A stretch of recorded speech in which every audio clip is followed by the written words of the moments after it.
خنکاندم که نشینیم در ایوان من و تو، به دو نقش و به دو صورت به یکی جان من و تو، من و تو بی من و تو جمع شویم از سر ذوق، خوش و فارغ ز خرافات پریشان من و تو.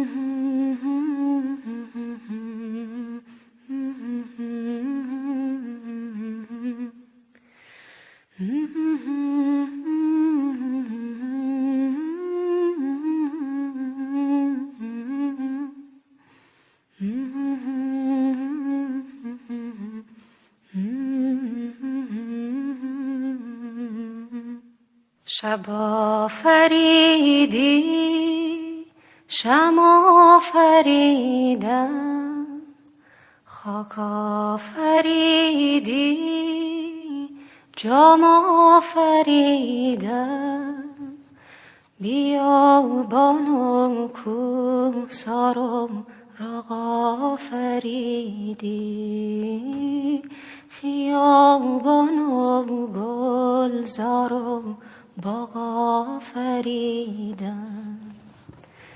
آنم که از سنگ آیینه سازم، آنم که از زر نوشینه سازم، آنم که از سنگ آیینه سازم، آنم که از زر نوشینه سازم.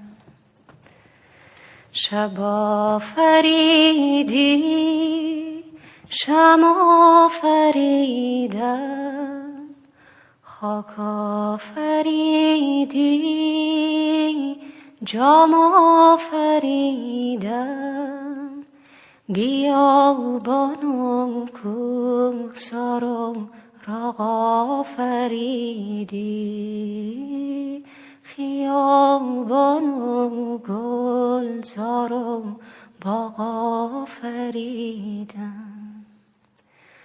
آنم که از سنگ آیینه سازم، آنم که از زر نوشینه سازم، آنم که از سنگ آیینه سازم، آنم که از زر نوشینه سازم.